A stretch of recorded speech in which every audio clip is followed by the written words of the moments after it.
वर आहे हा. आता मी ह्यात असं बुडवतो. ही वडतंय का पाणी? नाही वडत एवढं जोरात, फास्ट वडत नाही. तुमची दार बी निघत नाही अशी व्यवस्थित. ही बटन काय करायचं, असं गोल फिरवायचं आणि असं खाली दाबायचं. खाली दाबलं का तुमची दार चालू होत नाही. पण काय होतं, ही बटन वर येते परत. मग काय करायचं, दार काढताना दाबायचं आणि ह्याला गुतवायचं. असं गुतवलं नाही म्हणजे बटन बाहेर येत नाही चालू दारमध्ये. यात काय करायचं, धुवून घ्यायचं. दार काढून झाली की नाही असं स्वच्छ धुवून घ्यायचं. थोडं कोमट पाण्यात जर केलं की नाही तर साई येत नाही लवकर याला, त्या पाईपाला. ह्याला काय होती, साई वगैरे येत नाही. आता मशीन बंद करायची आपल्याला. त्यावेळेस ही बटन काय करणार तुम्ही, असं खाली दाबणार. मशीनचा पूर्ण रिलीज झाला मगच मशीन बंद करायची. नाहीतर चालू म्हणजे उलटी फिरते मशीन. मग पट्ट्या काय होते त्या मशीनच्या मोडते. त्या चालू गाडीत कसा रिवर्स वगैरे टाकल्यावर तुटतात पट्ट्या, तसे सेम प्रोसेस आहे.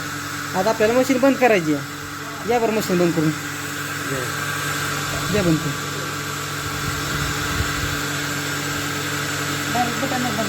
करून डायरेक्ट बटन बंद करायचं. हे बंद हे करूनच तिकडे जायचं, तोवर नाही का बंद करा. आता ह्याच्या शेजारी एक बटन आहे तेव्हा काही. हे बटन काय करायचं, असं खोललं का नाही हे बटन असं निघतं साईडला. ही काय होतं, असं साईडला निघतं. ही तुमची दुधात 4 होल, 1 2 3 आणि 4. इथनं तुमचं दूध येतं. इथे एक छोटं होल आहे 5वं बारीक. ही होल काय करतं, एअरचं काम करतं. ह्याच्यात जे दूध पडतं ते सगळं पुढं ढकलायचं काम हे छोटं होल करतं. आता नवीन आहे त्यामुळे चांगलं दिसतंय. 8-15 दिवसांनी ह्याला साई येते.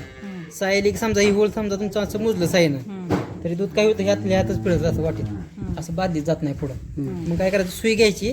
सुईने हे काय करायचं, स्वच्छ करायचं आपलं. ही होल मोकळं ठेवायचं.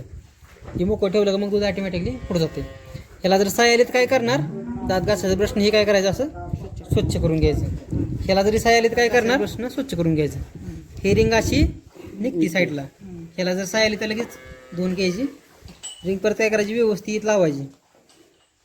हे सगळे रिंग आहेत ना, कुकरसारखं काम करतात सेम. ही रिंग जर नाही व्यवस्थित बसली तर, कुकरची कशी रिंग बसली का शिट्टी वाजत नाही, तसं हे जास्त शिट्टी वाजत नाही. मग ही रिंग व्यवस्थित बसवायची. ही ते एक रिंग आहे बघा बारकी, ही बी धुताना काय पाडायची नाही. ही काय करायचं, असं हिला काय करायचं, असं व्यवस्थित बसवायचं. 4 साईडने व्यवस्थित बसले का बघायचं. आता बसलं हे. आणि ही नट काय करायचं, हाताने जेवढं आवडेल तेवढाच काय करायचं, ही नट टाईट करायचं. ही समजा रिंग जर नाही बसली तर इथनं हवा जाणार. इथनं हवा जर गेली तर मग ही टकटक वाजत नाही. त्यामुळे ही रिंग ध्यानात घ्यायची. आता बारकाची ब्रश आहे की नाही ती ह्यात घालून काय करायचं, 8-15 दिवसांनी. आणि मोठाची ब्रश आहे की नाही, ही दुधाचा पाईप जी आहे की नाही, मोठा कुठला, ती काय लांबचा ब्रश आहे. ती लांबचा ब्रश आहे, ती दुधाचा पाईप धुवायसाठी दिलेला असतो. आता हिथनं काय काढायचं नाही, गरम करून बसवलेलं असतं. काढताना काय करायचं, हिथनं काढायचं. हिथनं ब्रश घातला की ब्रश काय होतो, हितवर येतो. हितवर आला की ही काय होतं, नळी काय करायची, स्वच्छ करून घ्यायची. आता ही धरायची. काय करते ती, बकेट धुताना जरा चुकते ती. आता ही रिंग काय दूध लागलेलं असते त्याला, ही काय करायचं लगेच असं काय करायची, याचं खंगळून घ्यायची. ही खालचं भांडं कसंही धुतलं तरी चालतं, त्याला काय अडचण नाही. आता राहिला फक्त ह्याचा विषय, ही महत्वाचं आहे. आता लोक काय करते, त्याला पाणी मारते त्याचं लगेच खंगळून काढते ती भांडं असल्यामुळे. तसं अजिबात करायचं नाही. आता पाणी मारलं का नाही तुम्ही, ह्यातनं पाणी ह्यातनं कशा जातं, ह्यातनं पाईपातनं मशीनमध्ये जातं. मशीनमध्ये पाणी गेलं का मशीन जाम होती आणि चालत नाही. मशीन नाही फिरलं की इकडं हवा तयार नाही झाली का तुमची धार निघत नाही. त्यामुळे काय करायचं, त्याला फक्त ओलं कापड घ्यायचं. ओलं कापडानं फक्त ही साईड काय करायची, पुसून घ्यायची. पाणी अजिबात मारायचं नाही. पाणी मारलं का मशीन जाम होणार. मशीन जाम झाली की नुसता पंप खोलून घेऊन यायचं, मग ती नीट करून मिळते. आता ही जी वरची साईड जी आहे की नाही, त्याला काय करायचं, पुसून घ्यायचं. याला अजिबात पाणी मारायचं नाही.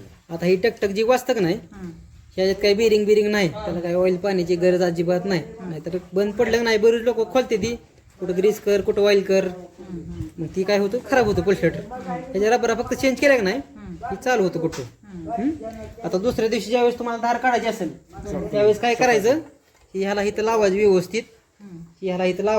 असं ही एक कडी अशी वाढायची. ही तुमचं जे आहे का नाही, ही तर असं अडकवायचं. ही जी पाईप आला ना 10 फुटाचा, इथं लावायचं असं. मगच काय करायचं, मशीनचं बटन टाकायचं. नाहीतर बऱ्याच वेळा काय होतं, ही पाईप असा शेणात पडलेला असतो. तिथं एकच पाईप आहे एवढा, शेणात पडलेला असतो, बाकी नाही पाईप. शेणात पडलेला असतो का नाही पाईप, ही तर खाली पडला असतात आणि तुम्ही काय करणार, डायरेक्ट बटन टाकणार.